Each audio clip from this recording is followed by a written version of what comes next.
Oh shit! And we're back with another action-packed yet erotic episode of SOV Vigilantes. You can't have one without the other. I am joined, of course, with my co-host Andrew Baltus. I'm not sure if Clint is going to show up. He might. Could be. We'll see. But it doesn't matter because we have someone in his stead. We have filmmaker, claymaker, porn actor aficionado, Bruce Longo. One day is here with us to discuss. Thanks for having me. Appreciate his films and all things SOV and all that. Mm-hmm. Yeah, sir. Bruce. Good. Greetings. Thank you. Bruce. Bruce has a bit of a history with myself and the films that I make. Bruce has been a fan of my stuff for a very long time. I was always getting letters and seeing you at conventions and things like that, and you were always a big supporter of everything that we were doing. And so throughout the years I've known you, Bruce, and you even had a hand in the documentary that Zach Oliveris made about me and the crew. A little bit, yeah. You did a lot of the claymation in the film for it. Yeah. Zach is awesome, man. I love Zach. I'm glad I met that guy. He's great. Me too. But yeah, I mean, I've been a fan of Warlock and LBP for, I don't know, I'd say something like 15 years or more or so now. So I remember, I discovered you guys through Netflix back when Netflix took on B movies. Yeah. They had a B movie section on Netflix back before it was like a channel when you had to watch it on a computer. Or was that when they were still sending out discs in the mail? Oh yeah. Okay. Mm-hmm. Yeah, so they did. So the LBP stuff was on Netflix. I mean, of course, through Tempe Entertainment, in both streaming and the disc sending out. Yeah. Streaming was real young, Mm-hmm. I mean, obviously we've talked about this before. I never saw a dime from that because when those contracts were signed, there was no streaming ever. It was a whole different thing. But because of that Netflix deal that Tempe had, a much wider swath of people got a chance, for good or bad, to check out the shit that we were doing. Yeah. At that point. Mm-hmm. So yeah. Yeah, I mean, who knows? Like, I hopefully would have discovered you another way at some point later, but I'm sure you would have with your tastes. Yeah. And being a lover of this stuff, Yeah, I mean, you were sort of like my introduction to SOV, honestly. Between. Oh, really? Yeah. I think. Oh man, what was that like to see basically somebody's backyard movies? I mean, it blew my mind. I mean, I remember so me and my brother. I remember I was in his bedroom. We were just scrolling through movies one night, and we found not even realizing it was a sequel, but we put on Filthy McNastier, and it just sort of blew our minds. I was like, this is just dudes having fun making a movie. I was like, I want to do this. Yeah. To me, it was so inspirational. On another level. I mean, not to mention, it was also just hilarious as a piece of art. We were dying and laughing watching it. I had never seen anything like it. I probably knew some trauma stuff was probably I've seen as the closest thing to it, but even that, barely reaches that level of absurdness, you know. And so I mean, I would assume, and then you just like home movies, and so you decided that you wanted to seek that shit out. Yeah, yeah, and I just yeah, I went down that rabbit hole of low budget, independent, regional, you know, zero budget films. You know? And I watch that stuff more than anything nowadays. You know, yeah, it opened the world of cinema to me. You know, and yeah, so now I'm trying to be a part of no budget with Bloodsick Productions. You know? Yeah. So when did you start that? So I've been making movies now I started in like 2020. I did music videos and animations for about 6 or 7 years before that. But yeah, in the pandemic, I was like just not working pretty much. I mean, like the rest of the world, just home, and saved all my income or whatever that year, pretty much not really going out, and wrote a script with like a small cast of like 3 leads, and we ended up shooting it in 2021. So so I mean, I guess really I've had movies out for 3 years now. So, and now we're about to release my 3rd feature film, and I'm doing like a movie a year pretty much now. Well, I mean, but you're working on other people's. Yeah. Because it seems like you're like, bam, bam, bam, like it's one thing right after the other, which Yeah. I know all too well. Yeah, your early days, I want to say you had years where you put out like over 4 or 5 movies a year, probably, right? Yeah, we had a couple years where it was 6 a year. Whoa. Those days are long gone. Yeah. 2023, I put out a feature and a short, and yeah, this year we shot 2 features back to back in January that I'm releasing next month.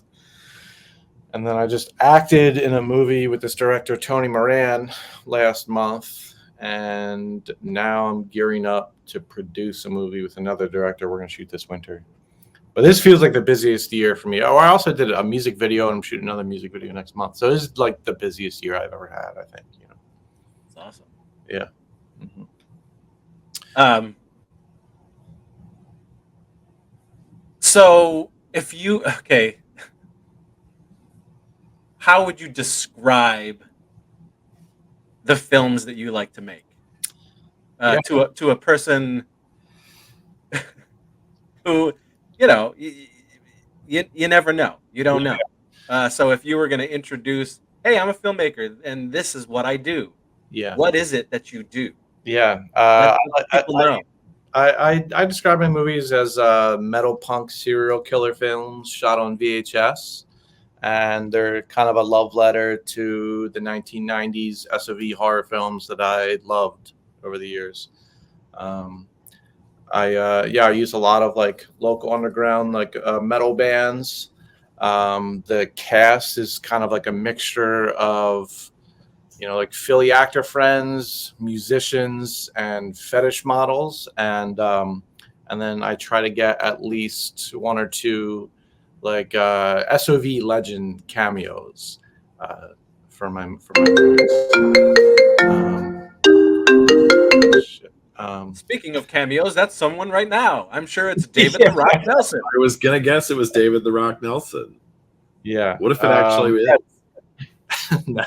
Yeah, David the Rock Nelson. He's been in all my stuff now. He's like one of my favorite eccentric filmmakers that ever lived. Total nutcase, but super funny. I think he's like a natural comedian. Yeah, actually, so he was the first cameo we ever got in Bloodsick Psychosis. And then I made sort of like Christmas necrophilia slasher called Corpse for Christmas.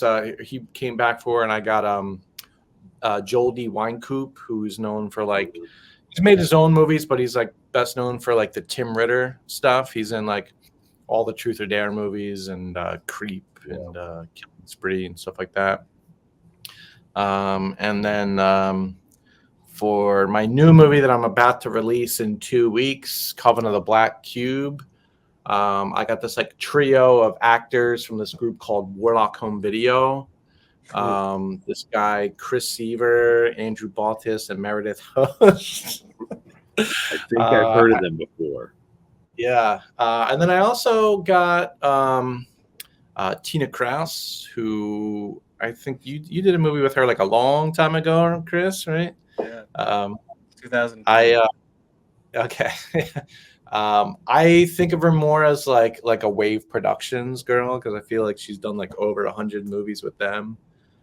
And then I also got this guy, Joe Swanberg, who he started off shooting his movies on video, but he's more not so much like a horror guy. He's more of like started this movement called like mumblecore, just like low budget relationship dramas shot on camcorders. He makes like bigger budget stuff now, but like he started off like super low budget, like us. Yeah. So, and then we got Donald Farmer in the other movie we shot in January. Another SOV director legend, Cannibal Hookers and Red Lips, and you guys have covered some of his stuff, I think, on this. Yeah. Mm-hmm. Demon Queen. Yeah. Demon Queen, right? Yeah. Queen. He did a cameo in Busted Babies, which is like the movie I produced in January.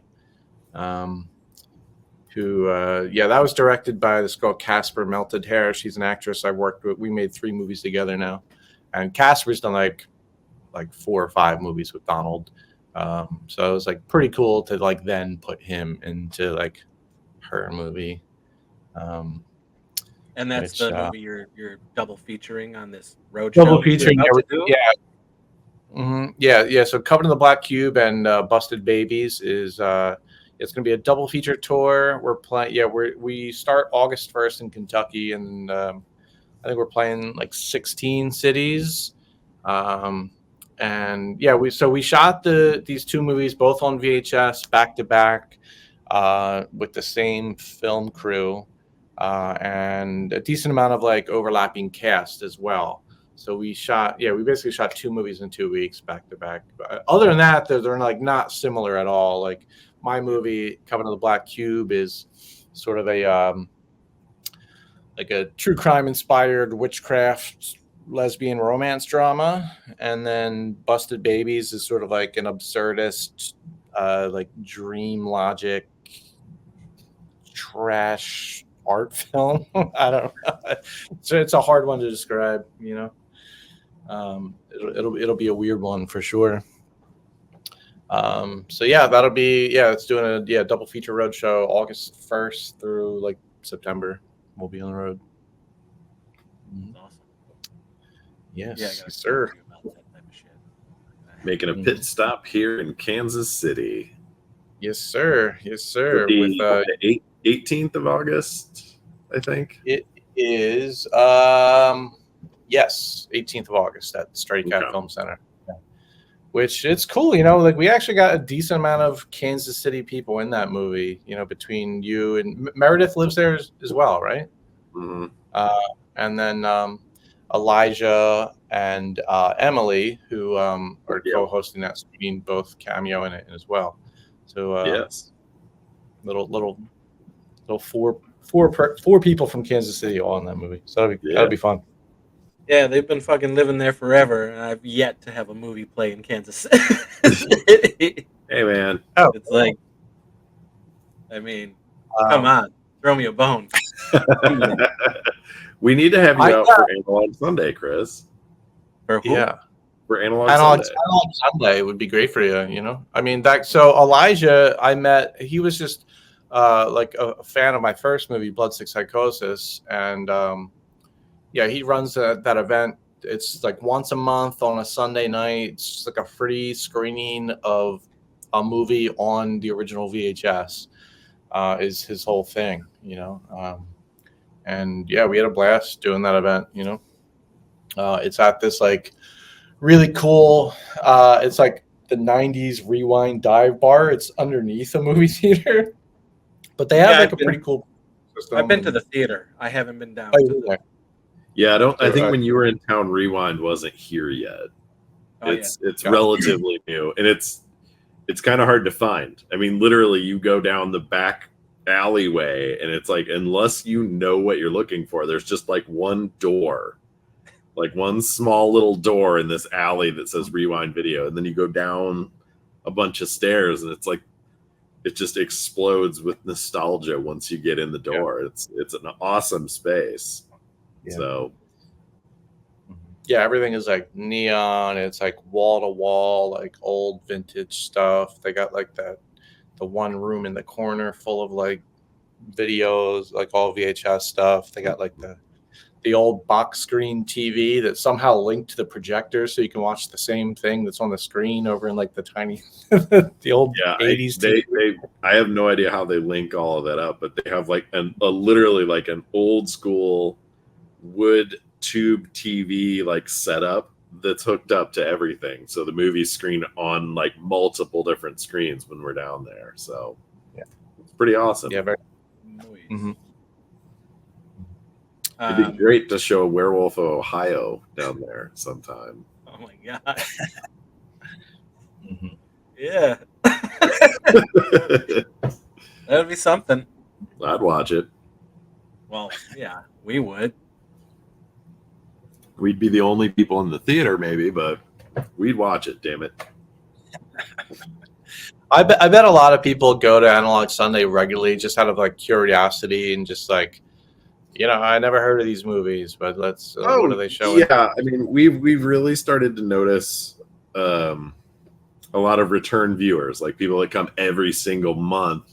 But then there are also people that are already in Rewind Video, just like playing old school video games, and then we show up with like crates of VHS tapes and all this stuff, and they're just like, what the fuck are these guys doing? Like, what is this? But then usually they stay. They're usually kind of like, oh, a movie, oh, we have to leave. We're like, no, stay, it's free, you can hang out. A lot of the time they stay and end up having a great time. So do you, Andrew, prefer Elijah doing it down there now, or was it a case where they were like, you know what, you're done with the theater, now you can go down into the pit? They both have their pros and cons. I think this one is a little more flexibility with, like, you know, setup and everything, because before we were setting up tapes in the lobby of the theater, so like people were coming in and out of movies, so they would see all of the stuff. So we would kind of get a little cross traffic there, but we were kind of in the way. It was kind of like we felt like we were, you know, annoying people with selling tapes. And then this way, the seats were a little more comfortable because it was in an actual theater. In Rewind, we're setting up metal folding chairs, so it's not as comfortable down there. But I like the aesthetic of the theater, or Rewind, a little bit better. So yeah. So they both have their pros and cons. So JR was upstairs. He was in the actual theater. Yeah, that's where I would like to be. The actual theater. You know. Yeah, you know, unless I was showing something like fucking Scrotal Vengeance or something like that. Well, you know? and I think that was the issue. If they were upstairs, they were going to have to charge people to be there. And so I think that's the idea of going downstairs, is it's a free screening. You know, you can show whatever at that point versus, you know, people having to pay money to see stuff. So I don't know. Yeah, Scrotal Vengeance on the big screen would be something. Well, I mean, I'm saying I could see Scrotal Vengeance down in Rewind, but not fucking playing it in a, you know. Yeah. I get it. Yeah, the tough thing as like a traveling filmmaker is like, yeah, like Rewind has to be free. Yeah. But I'm like, if I'm driving to Kansas City, I'd like to make a few bucks. Right. You got to at least get gas money and hotel money. It's So I mean, but I like doing Rewind for our first show there because I feel like there was like a lot of people. I mean, to me, I thought it was a lot of people for a city I've never been to. There was like 40 something people there, and then a lot of those people came back when I did my second show at Stray Cat. Yeah.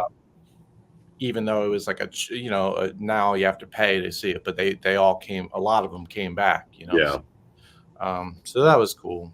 And I think a lot of those folks are going to come from, analog to your screening. Yeah.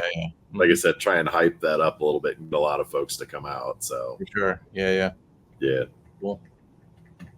Now, for this show, is it all you booking everything? You just find all these theaters?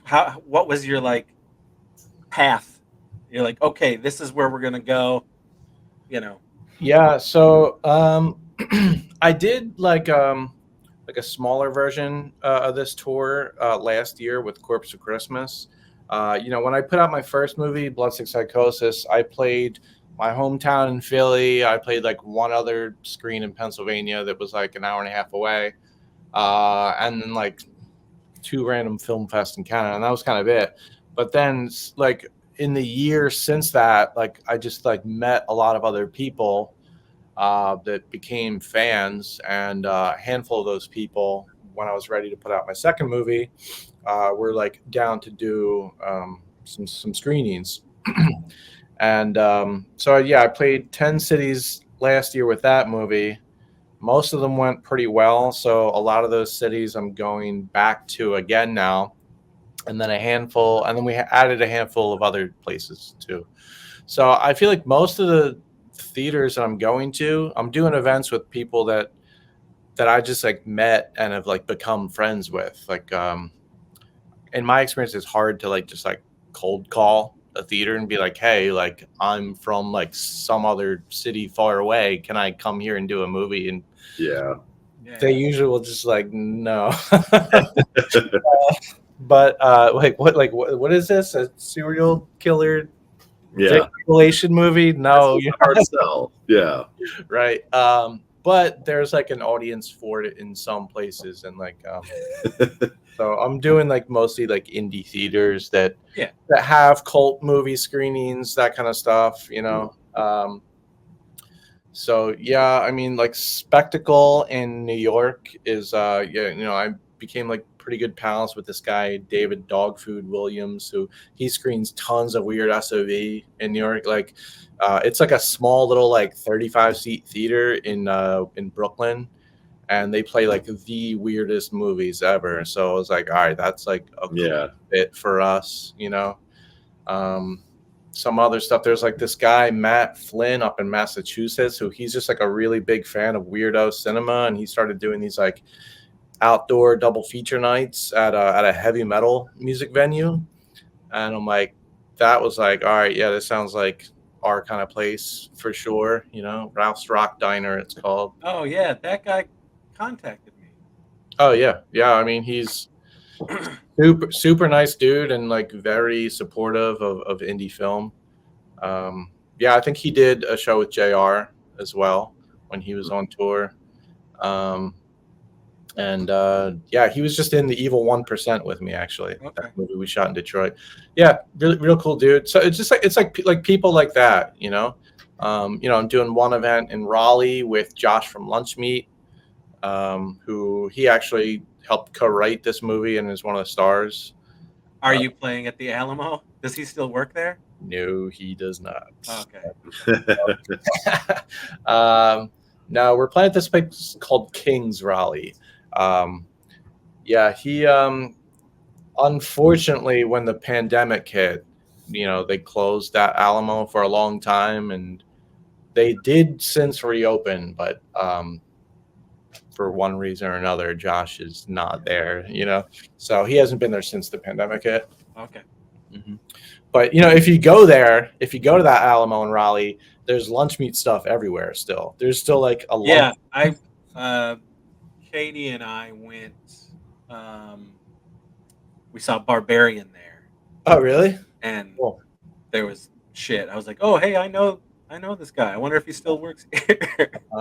Yeah, there's still like the lunch meats recommend section. There's like a one of those like TV VCRs that has like a brain spinning in it, and it says, "Hi, my name is Josh."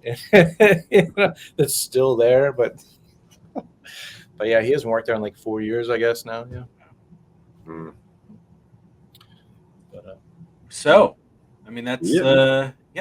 I mean, from an outside person looking in, it seems like you. I mean, what you're doing is pretty successful as far as like you've gotten a lot of fans. You've been able to like accumulate this like following now. Like these movies are really like hitting an audience. yeah, I mean, That's gotta feel great.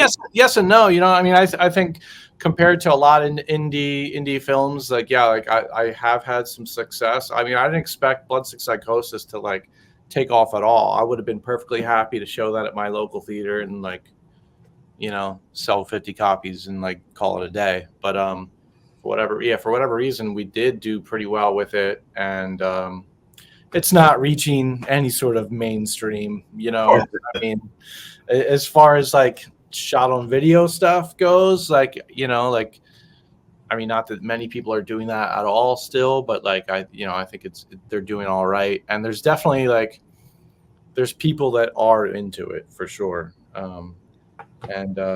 but it's not really like making like a huge financial success by any but I'm talking. I'm just talking about like an audience. Mm-hmm. Reaction. Because the people who love this stuff seem to be coming out for it. Yeah. And my reviews are all pretty good too so far, like which I'm like very grateful for. I'm like a little self-obsessive, I guess. Like I read my Letterboxd reviews like every other day, and for the most part, like I get lots of really good feedback, which is like really cool to hear because like I want to make movies that people like and care about, and I'm happy that there is like people do seem to dig it, for the trash that I make, yeah, it's good to see, and people come out to my screenings, which is great, it's cool. That's the thing. That's encouraging, Yeah. Just to see Mm-hmm. that there are people that give a shit enough to go out and want to check this stuff out, Yeah. Whether it be 10 people, whether it be 100 people, Mm-hmm. It's just like, ooh, okay, these are the weirdos. These are the guys that I want watching my shit. Yeah, exactly. I've done a couple screenings where there's like not a big crowd, but I'd say like most of the shows I've done so far, like we get like enough people that it's a fun night for sure. Yeah. Which watching my movies with a crowd is, I think, like a blast because it's, I don't know, like seeing people like laugh to like really fucked up shit in like in a group setting is really fun. Yeah, it's the best. Have you done a screening at Cinema Wasteland? No, I'm gonna be there this October. Okay. I'm trying to convince Ken to show Coven there. He told me he thinks he can, but he hasn't given me like a straight answer yet. Okay. Hopefully, but I'm gonna be there with like a bunch of the cast too. Like, nice. So, yeah, like Morgan Thompson. I met her at Wasteland last year, and she became the star of the movie. She lives in Ohio, so she's there every year. I'm bringing Zoe Angeli, formerly known as Asawari Angel. She's gonna be there with Sam Hell, another like crazy independent director, and then so I don't know. Like it should be a fun event. So hopefully we'll get to play there, but I don't know. It's up to them, But we'll be there either way, promoting the movie. Yeah. Wasteland is like my favorite convention to do, man. I mean, that's like the convention for low budget stuff. Yeah. Oh, yeah. It's definitely that audience. Yeah. Chris, yeah, he knows. Yeah. I mean, that's where I met JR too. I mean, like doing that convention was like huge for us. I mean, we met so many awesome people, and lots of people like have helped me out from that convention. I mean, JR started putting my stuff out through MakeFlix. Yeah, we got the star of the movie there. I met this girl, Erica, who ended up doing like the claymation intro for me. I usually do claymation myself, but I was just like so busy this year that I couldn't do it. But I mean, obviously I did claymation for 6 or 7 years before filmmaking. So I feel like it's just sort of become like a part of my like film style to have it. Yeah. But it's so time consuming. I just didn't have that time this year. Yeah. But yeah, Erica from Wicked Snail. Keep talking. I gotta pee. She's Wicked Snail online, but she does claymation for like Trauma. Oh, okay. So we got her there. Yeah, awesome. I mean, it's one of the most fun conventions to go to, and the guest list is always so eclectic and out there. It's not like your run-of-the-mill convention. Like you said, it's more for that lower budget audience, and that's what I like about it. It's like not the huge name celebrities. It's like you get to meet people that you never think you would meet, or like you would never even think of meeting. Right. And that's awesome. I like there's no like sort of like nerdy fan base that's like waiting 6 hours to meet like, I don't know, like Freddy Krueger or something. You know what I mean? It's always like, it's like, oh, like, well, like Toby Radcliffe, Killer Nerd is here. Yeah. And I love that about the show. It's like I've met some of the most amazing people from movies that I love that it's just wild stuff. Mm-hmm.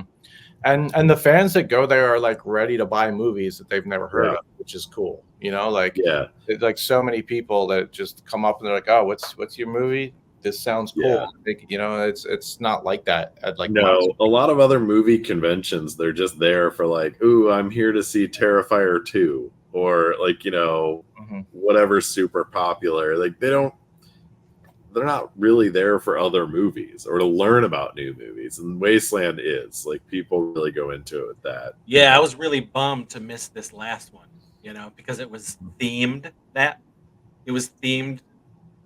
all the shit that we love, the VHS era, it was themed, and I was pissed that I didn't get to go to it. Yeah. I missed the last one too, but we were just like, had barely just wrapped, filming and stuff. So, but I'm hoping, I'll be back in October and we'll have new stuff to sell this time. So. Yeah. I would like to be there with a new movie. I don't know if that's going to happen, but it sure would be cool. You know what, though? The big guy's done his tour, so maybe he'll, maybe he'll start shifting his focus, We shall see. Who knows? And one thing I will say about Wasteland, I met a famous director that you guys probably know for the first time and started a lifelong friendship with this director at Wasteland back probably 2002. Chris, you're probably familiar with him. Yeah, me. His name's Beelzebub. Oh, and you, I guess. Beelzebub? You work with Beelzebub? No. But he was there in 2002, I'm sure. Yeah.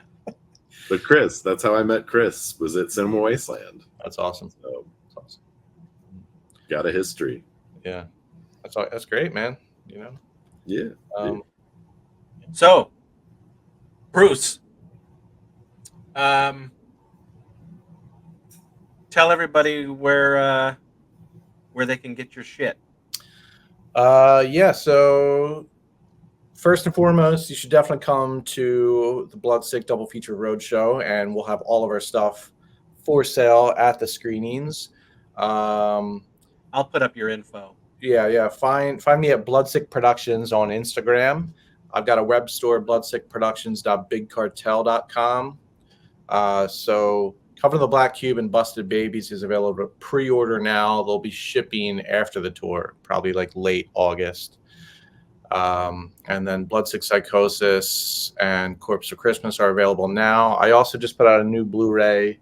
It's the Pumpkin Man Saga. It's 5 short films by David the Rock Nelson, along with my official sequel, Pumpkin Man Lives, all as like basically like an anthology film of 6 Pumpkin Man shorts.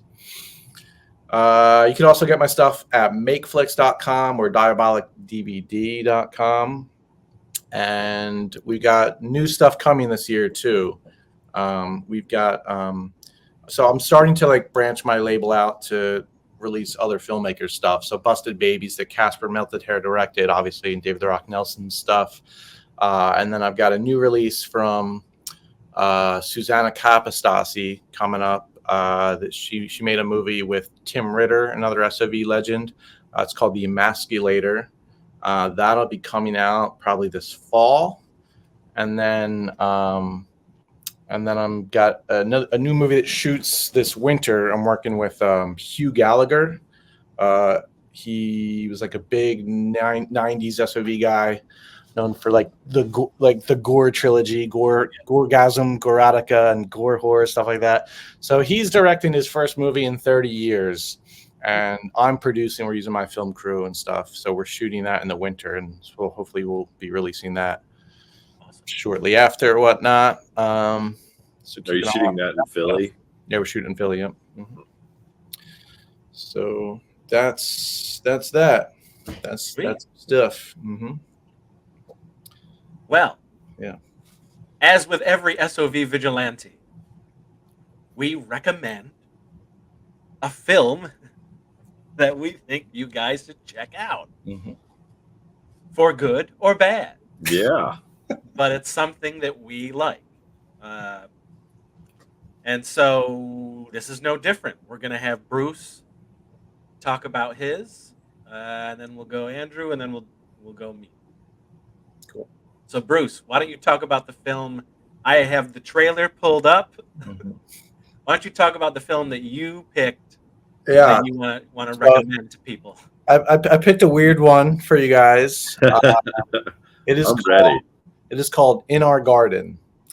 It is, well, you guys have been doing this show for a bit now, and all the heavy hitters, I feel like, you guys talked about Donald Farmer, you guys talked about Polonia, a lot of the big names. So I want to talk about one of the names that people don't think about with SOV. So Giuseppe Andrews, okay, has made some of the weirdest fucking shot on video movies ever made. For fans of mainstream films, yeah, they might know him as one of the younger brother in Independence Day. Yep. He's also like one of the leads in Detroit Rock City. Yes, and he's party cop in Eli Roth's Cabin Fever. Cabin Fever 1 and 2. Yeah. So yeah, he's had some like mainstream success that I think he kind of hates, So he started in the late 90s, from like something like 98 through like the mid 2000s. He started doing these no budget VHS camcorder movies. He was living in a trailer park in California, and he started making movies with just like his eccentric neighbors, pretty much. And the dialogue is like extremely vulgar and very absurdist. I think for fans of Chris Seaver movies, you could enjoy this stuff. It's not horror, really. I mean, like he's made something like 70 movies, and I'd say like maybe 5 of them have horror elements. So like I don't recommend them as like SOV horror, but if you like just like weird absurdist comedy, like if you can get down with like crazy Chris Seaver stuff, like you might like this. And they're not all comedy. Some of them are just like real strange art films. But In Our Garden is sort of like absurdist comedy. It's kind of a romance movie, but like not really. If you describe the plot of it, it's about an old lady who's lost her lover and met a cop that is now trying to fall in love with her. That is like it sounds like a romance movie, but it's just shot in a trailer park, and everything is incredibly filthy, and there's naked old people, and really, really offensive dialogue. And I think there's nothing like it, like it's and it's a higher art than I'm making it sound too. It is crass, but it also, I think it exists on like a higher level than I can really comprehend.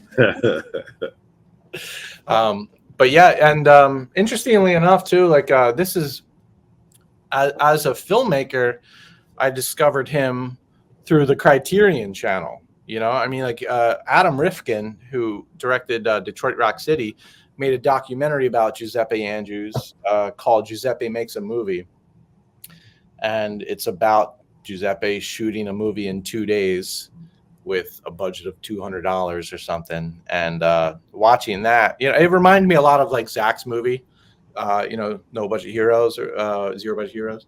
And like the energy of his filmmaking style, it was like, it made me want to see everything he's done. So I've been watching this stuff for a while now.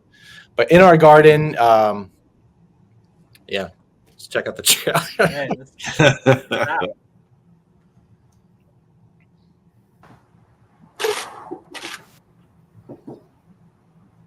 Are you playing volleyball, honey?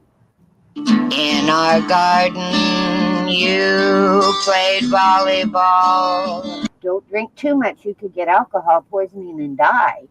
You drank yourself to death. Do you remember me? I've never seen you before. Oh, I'm the policeman that found your lover dead at the beach. You were in our garden? I don't want to be alive. You have to quit going down to that volleyball court torturing yourself. I'll never stop going there. That was our garden. Every day I'll play volleyball with the ghost of the man who loved me.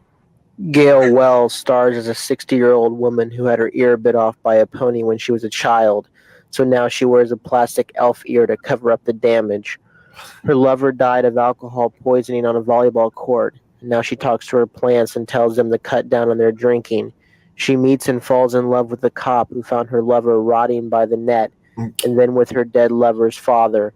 Unable to choose between them, she flips a coin.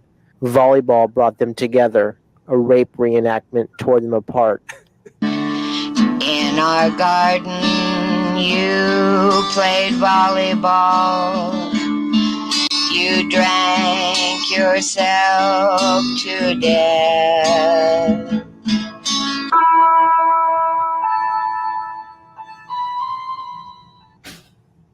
Was that a Trauma release?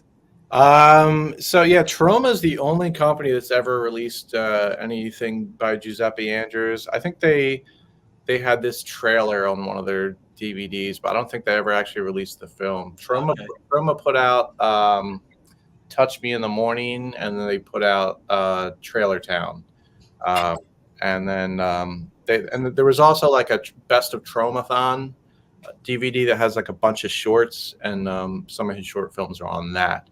And those are the only movies that ever got like a any sort of official release.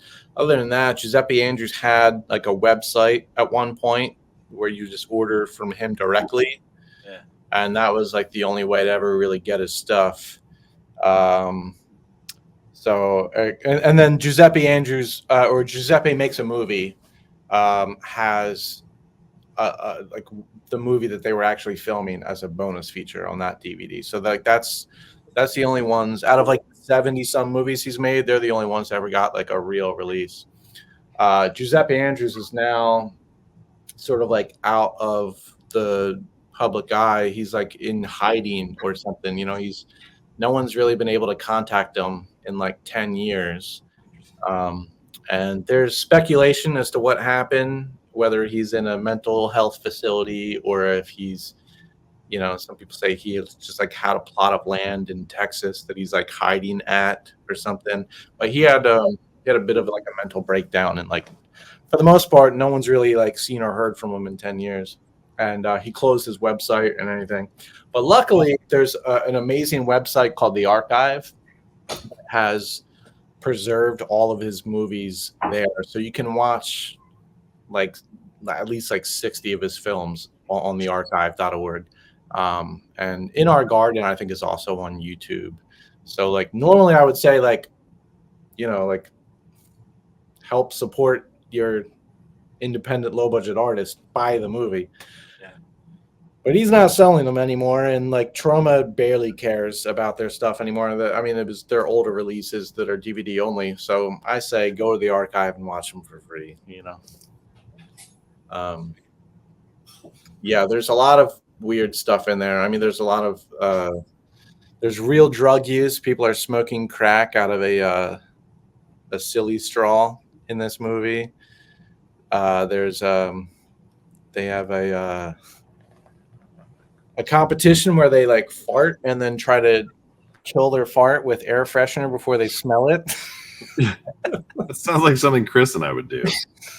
Yeah, I mean it's they're nuts, you know, like and they're weirder. You can watch the sort of like evolution of Giuseppe's brain if you watch them in order, where they start off like really silly and strange as they go on. Like the movies that he made closer to like 2014 when he disappeared, like you can see like the mental collapse, and a lot of them were like weirder and depressing and dark and like but the early stuff is like very fun and very, very like mind opening to me. Really cool stuff. Yeah, I'm gonna have that song stuck in my head, I think, now. Yeah, he does a lot of really cool music. I think he writes at least like one song for every movie, and they're all so good, you know. Yeah, that was ridiculous. Yeah. All right, Andrew. Yeah. Let's go on to your pick. My pick is actually one that was just screened this past weekend at Analog Sunday by Magnetic Magic. A movie called Twisted Issues from 1988, a Charles Pinion film shot in Gainesville, Florida. I am struggling to even explain this movie.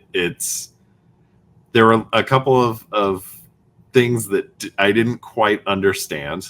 There's a man and woman that are sitting and watching all of the events of the movie on a TV, and they keep killing each other, but they're not dying. It's like they'll kill each other, and then the next scene they'll be like, "How are you feeling?"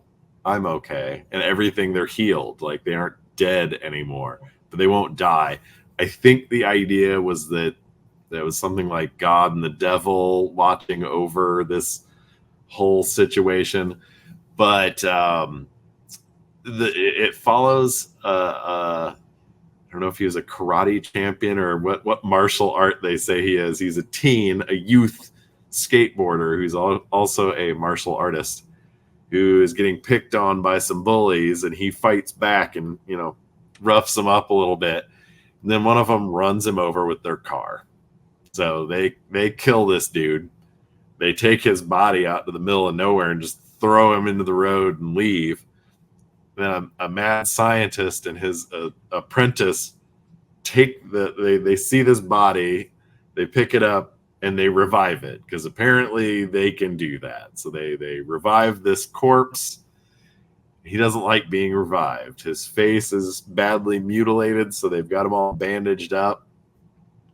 He kills the scientist, and then I cannot explain why, he takes his broken skateboard that no longer has wheels and he drills it to his foot. So the rest of the movie, every time you see him, he's just limping around with a skateboard drilled to his foot. Hell yeah. I have no idea why. I had no clue. But beyond that, it's a lot of footage of parties and very 80s Gainesville, Florida vibe to it. It's really awesome. Gory, fun, silly. It was great seeing it with a big crowd of people. Like you said, it's always more fun seeing movies like that with your friends than just sitting by yourself. But man, it was a lot of fun. But I can't explain why a lot of things happened in it that did. But you know, this dude that has a skateboard attached to his foot goes on a killing spree. I forgot to mention the most important part. He's tracking down all the bullies that killed him, and he murders them. So, you know, typical plot line for a shot on video movie. But yeah, this is a delightful film. Looks like you've got the trailer pulled up. I'm ready. All right, so let's see this Twisted Issues. Twisted. Ticket information, call 615-889-3060.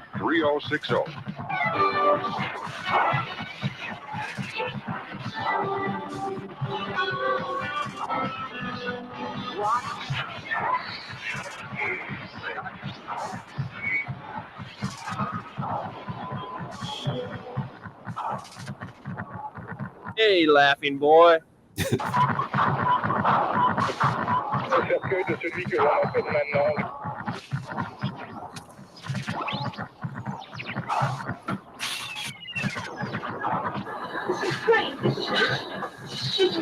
Shut up. Would you?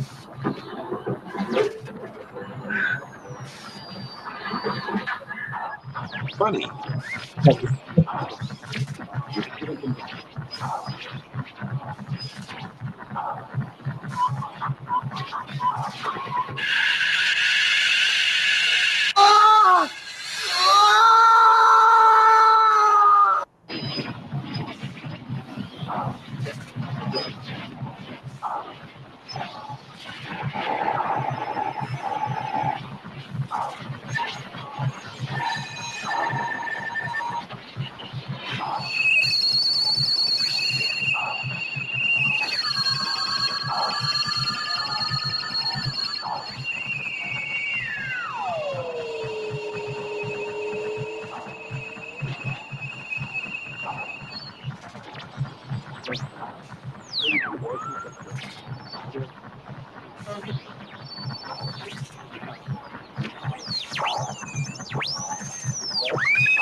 I hate Sprouts. What?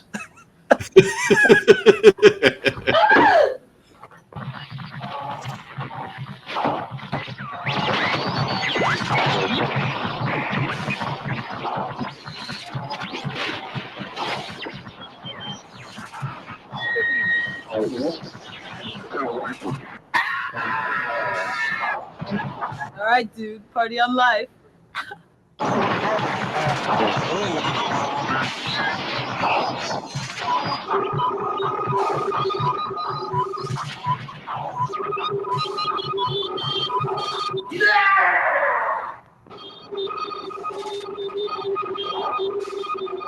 Don't believe what your mind is thinking. Yeah.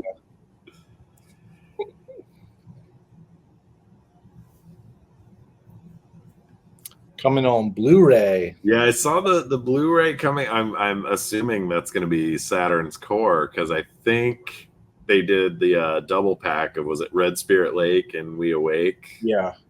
So I'm assuming he'll be doing that as well. But yeah, Red Spirit Lake to me is like one of my all-time movies, man. It was cool to see the Richard Kern quote. Funny, you know, because you'll see it pops up in Red Spirit Lake. Yeah. I think Pinion, like, kind of when he moved to New York after Twisted Issues and like got tight with a lot of those cinema the transgressive guys. Yeah. Who he pops up too. Jarvis Pinion and Hugh Gallagher did this movie together called Metal Noir back in the 90s that I think is getting like a newer release coming out soon too. Yeah. But yeah, those are wild films, man.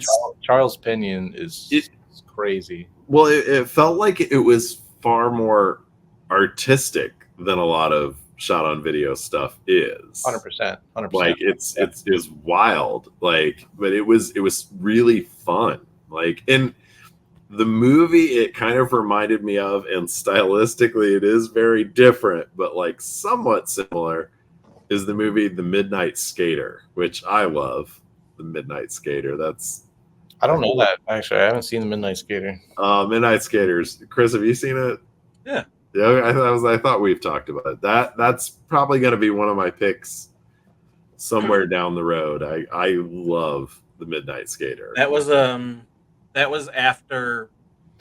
the second filmmaker group that JR put on Splatter Rampage. Yeah, because it was like Demon Summer was right. Like, they did Midnight Skater and then Demon Summer and then Red Skulls, I think, after that. I love all three of those movies. So cool. Spoiler: I will probably use one of them soon. So probably. But yeah, I had a lot of fun with a big group of people watching this movie. Is it linear at all, or is there any sort of semblance of sense to it? There is yes, and there is no. I mean, it's confusing. Like the man and woman that keep killing each other. I was just like, what the fuck is this? What is going on? But like the story with like the dude getting run over, being revived, and then him seeking revenge, that was linear, and it goes throughout the movie. Towards the end, I started getting a little confused with a few things that were going on when they're trying to like fight back against him.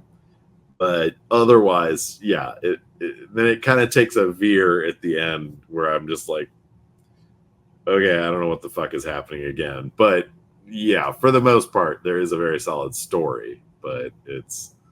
I think if you prep yourself for like the vibe, you'll enjoy it more. Yeah. Not watching it for like. Yeah. Narrative sake, you know. I think some movies like the narrative isn't as important. Yeah. That's one I think I'm gonna need to watch again soon, so I can be like, oh, this is what I missed. This is fill it in, because I think I was having a lot of fun. We're all like laughing and joking and having a good time with a big group of people. So I kind of missed things here and there. So that was more on me, I think, than the movie itself. But I had a blast. So I immediately was like, oh, I'm talking about this week. So sweet. I can bring it with me. I'll see if I can find a copy or something. I don't know. It's on YouTube. It is. Okay. Yeah. Well, if we have time, we can add that to the list, the ever-growing list for one of our future hangouts. Yeah. Cool. Well, mine is so not used, guys. Mine is your straightforward, typical, this is considered one of the SOV classics, and in a way, we've already talked a little bit about it, but didn't give it its due. And this is 1993's Zombie Bloodbath. Yeah, dude. From Todd Sheets. This was the first movie I ever saw from Todd. I saw it. I rented it from Video Connection in probably '94. I was already 3 years into LBP, and I was making movies. So this guy, Todd Sheets, was another sort of whoa shit inspiration type dude. What he was doing with VHS, sort of what JR was doing with 16 millimeter. You know what I mean? Like the ambition was there. And I mean, it's so prevalent in Zombie Bloodbath, just how ambitious this dude was with a shot on, video flick, getting Kansas City, Missouri sort of to rally around him. I mean, the Yeah. amount of extras alone playing zombies in that movie is Yeah, I mean, if so you, I insane. mean, you know, the behind the scenes came out when the camp motion picture DVD came out, which I have with the trilogy. But you watch the behind the scenes and you're just like, holy shit, you know, this guy Todd was the real deal, making these, you know, crazy ambitious SOV flicks with so many people. Um, you know, to have a fucking like huge premiere the way that he did was nuts. You know, that place was packed. The giant theater was packed with people. You know, that's just, you know, at my age at that point, I was, you know, 16, 17 years old seeing that stuff. And I was just kind of, again, it just added to the inspiration of all the other people that I was like, you know, from 89 on watching and being like, wow, we to this day, you know, LBP or Warlock has never made a movie that ambitious. You know, we're still relatively small as far as our productions are concerned, and but you know, I'm still inspired by Todd and what he does to this day. But this, you know, being a fan of Romero, being a fan of JR, and then seeing this Todd Sheets movie, it was just like, man, you know, this is the type of shit that I want to aspire to still never have. But this scale, this like, he didn't care, you know, the budget wasn't an issue. Like, he was going to make this epic fucking zombie movie, and he did, you know? And to me, it's fucking, I mean, it's right up there. It's huge. It's like I said, it's, you know, the VHS version of a fucking zombie Romero film, or you know, JR's The Dead Next Door. It's just it's a big one. You know, SOV fans know Todd Sheets films. You know, they're legendary. You know, He's a huge influence to me too, man. He's another big heavy metal guy. Puts lots of like metal in his. I like that he has his own heavy metal band that he puts in on his soundtracks too. You know, so yeah, I do. I mean, I don't play music myself, but I watch a movie like that and like it's just like blaring metal as like zombies are ripping by. And I had watched that movie. I'd watched the trilogy because I got the DVD set, I think, when I was in college, and I watched them all through, you know, school. Loved those movies. I did not know Todd Sheets was a Kansas City guy until Chris told me that. He was like, "Oh, I know Todd. He's in Kansas City." And so like then I eventually, you know, got to meet up and do a couple movies with Todd. So like it was wild. I had no clue that this dude I grew up watching lived in the same town as me. You're best known as playing the werewolf in Bone Hill Road, right? Yeah, something like that. Still not the werewolf. So I'm going to show this trailer. It's not the best trailer. It's interesting that this trailer was cut this way. I don't know if Todd cut it himself. You know, because there's really no narrative push to the trailer at all. Oh, really? It is just literally zombies ripping people. It sells, which is a Todd Sheets calling card. I mean, you know, we kind of poke fun at it in Death of Lantern, the remake, where we say, you know, Todd Sheets' new movie, you know, it's got not one, not two, not three, not four, not five, not six, but 7 gut ripping scenes. You know? Man, I love that shit. So yeah, He's mastered the gut ripping though. Well, that's what I mean. Like you know, you know it's a Todd Sheets movie if you get, you know, multiple gut ripping scenes. Or in my case, a nut ripping scene. Indeed. Wait, did you get your nuts ripped? I did in Zombie Rampage 2, which I think he produced. I don't think he was directing, but got my nuts bit off. Nice. Shucks.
Hell I don't think there were enough gut rippings. I think you're right.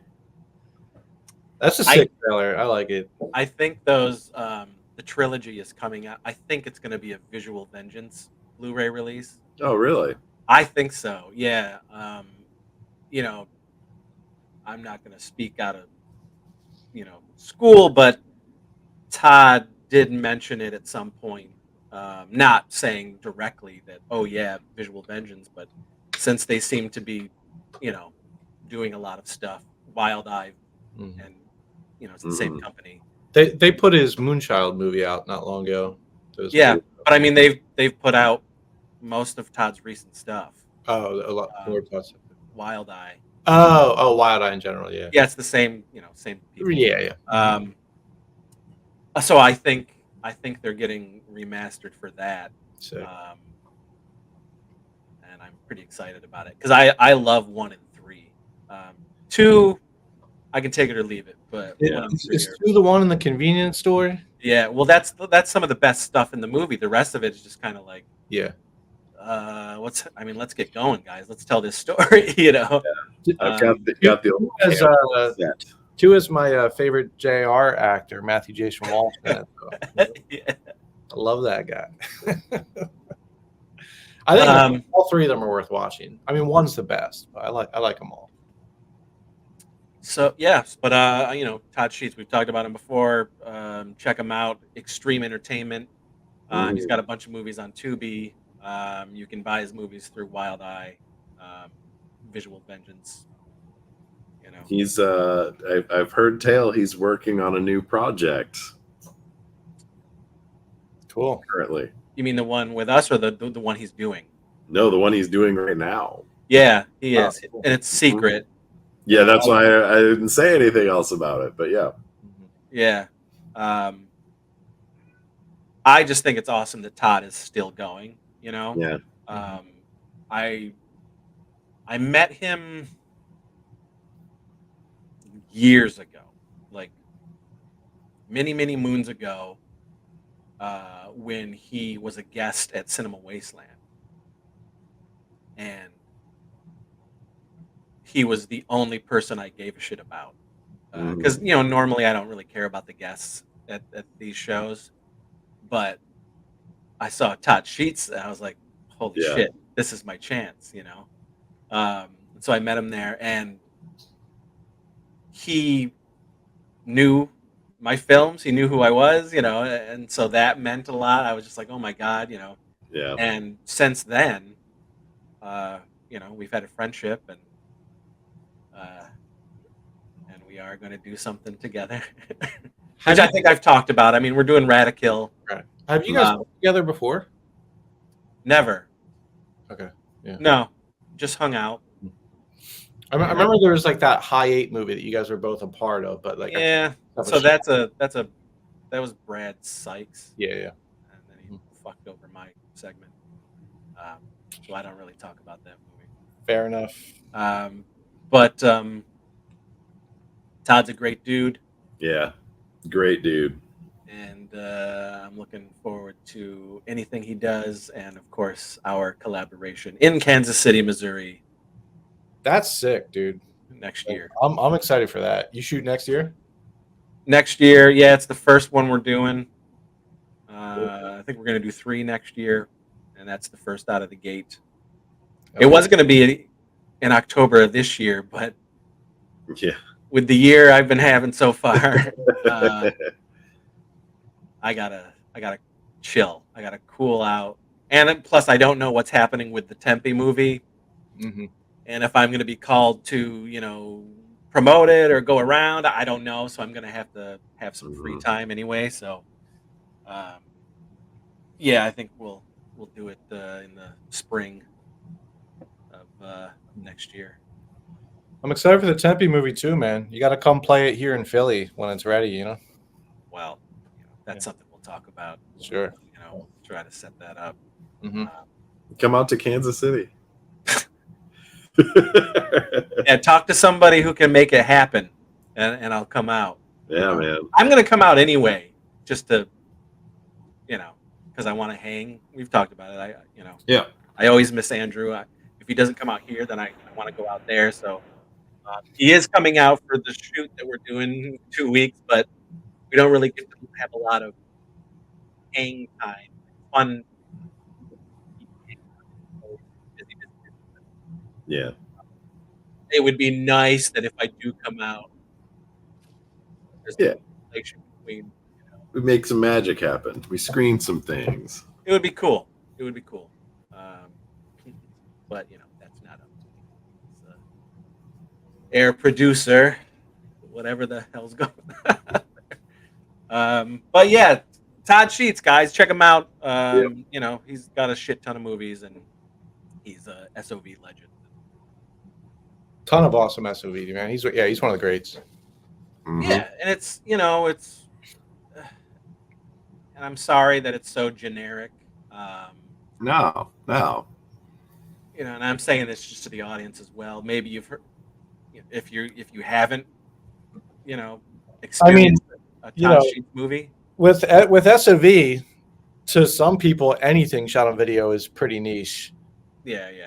He's generic if you're like fully immersed in SOV already. Like, all right, you probably heard of him, but I'd say like the common horror fan, not so much probably. Yeah. Yeah, and they're pretty straightforward, Yeah. You can't misunderstand anything that's happening in them there. Yeah. If you like cheap gore, he's got you covered. Yeah, man. You love that gut ripping. He's got you. Gore. So that's it, guys. Yeah. You think Clint's gonna join us? No. He did say no. I can't. It's a shame. I want to say one thing about Clint. Right, I was hoping to talk to him about this on the show. Right, but Clint, like very briefly, like ran like a DVD label, and he put out a Donald Farmer movie that I picked up, and it starred Casper Melted Hair. And whether you like the movie or not, Donald Farmer's newer stuff is not for everyone. But Casper in it, I thought was like one of my favorite like performances like I've ever seen. And it led me to hiring her for A Corpse for Christmas. And now she's like my like regular collaborator. We've done 3 movies together. And Clint was the first one to release that, which I don't know how that happened, because I don't think he's really done much else with that label, just the one Donald Farmer release, but I have him to thank for like a lot of my movies. I think, like I might not know Casper if I didn't like get that. I forget if it was either Cannibal Hookers or Hooker with a Hacksaw, but yeah, I think he did Hooker with a Hacksaw. Hookers with a Hacksaw. Hooker with a Hacksaw. Yeah. That's Casper's first like starring role, in a movie. And it's a bummer. I would have loved to ask Clint how that happened, but I'm sure we'll have you on again. We'll have a rotating group of SOV lovers who come on and talk about this stuff with us. Mm-hmm. Yeah. But thanks for having me, guys. And if I'm coming to your city, please come see me. We're in Lexington, Raleigh, Tampa, Savannah at Gritty Face, Philly. I'm from Philly, so that's our biggest show. Harrisburg, Pittsburgh, Detroit, Indianapolis, New York, Hudson, Massachusetts, and LA in September. Kansas City. And Kansas City and Kansas City. and Fulton, Missouri at the Janice Click Fest. Yeah. Aren't you doing that like the night before? The night before Kansas City, Wow. they're doing Click Fest is like a really weird, mostly shot on video, like weirdo independent stuff. Janice.Click is like a really cool film collective out there. They make some really strange stuff. Very excited for that. Nice dudes too. Also, we're about to launch a fundraiser for our next movie with Hugh Gallagher. So if you're into if you like Hugh Gallagher, if you like Goretica and gore horror, that kind of stuff, we're making a movie called The Diabolical Dr. Fetus, and we need help, you know. So we're launching that probably in the next few weeks. So keep an eye out for that, and keep an eye out for our release with Susanna Capostasi and Tim Ritter coming this fall. Yeah, I'm trying to work with all the SOV legends. You know what I mean? Yeah, man. That's something that like I've talked about before, but it really, I mean, to me, it's such a, it never gets old for me. It's still very exciting, but doing this for so long, I've been able to work with so many people that I admired growing up, you know, and that inspired me, and it's still a trip. You know, to be able to sit down and say, holy shit, you know, I did this, or I worked with this guy or this guy, and oh my God, we're doing something together. Oh, I've made fucking 14 movies for JR Book. You know what I mean? Like that type of thing. Incredible. Oh, I was friends with fucking Lloyd Kaufman in Trauma for 10 years. Like that type of shit. Yeah. You know, Todd Sheets, Todd Cook, like all that stuff is so, to me, like, that's some of the best stuff, regardless of the movies. It's just some of the best stuff about it. It's just like being able to work with these, to me, legends, pick the brains of these legends, and realize that a lot of us are in the same boat. And you know, and well, I think you're one of them. You know, I mean, you've been doing this stuff since the '90s as well, and I think some of the stuff you made, I think, is just as great. And I personally, I feel the same way as you, man. I mean, like, I got fucking Chris Seaver in my fucking movie. You know, I've got fucking Joe Swanberg. I'm working with Tim Ritter. Like that shit blows my mind because I've been a fan of you and of them for over a decade, you know, 20 years or whatever it's been. Like you and them like are like massive inspirations to me, like hugely. And that's the shit that I love. And to like work with somebody I've been a fan of for so long, even if it's, you know, whatever, a cameo scene for 5 minutes or an hour or whatever. I mean, it's awesome. I love it, you know. I aspire to be in a Polonia film.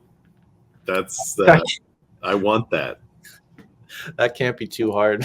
Yeah, I think you'll be able to do it. Hey man, I love the Polonia films. Actually, I mean, to be honest, you never know, man. My ex tried out, did an audition for a Brett Piper Polonia production, and didn't get it. So brutal. No, I legitimately love Polonia movies. So like, I'm serious. I want to do that. The old Polonia movies are fantastic, you know. Yeah, I mean, I've already done one Polonia review was Halloween Night. You know, I don't know why I haven't seen that one. I gotta watch that. Oh, Halloween Night's it's fun. I love it. I mean, go watch my review. It was, I think, our first episode. I did watch your review. I'm saving it for Halloween though. Oh, it's like it's I want to watch that in October. Definitely. Yeah. But all right, guys. Well, thank you, Bruce. Yes, Bruce. Thank you. Popping in, giving us some SOV love, telling the folks all the good shit. Oh, yeah. Like I said, guys, he said it here, and you can check down in the show notes. Go to all the links that I'll post to get all up in Bruce Longo and his blood sick productions. So, Amen. Andrew, will you leave us tonight? Remember, stay vigilant.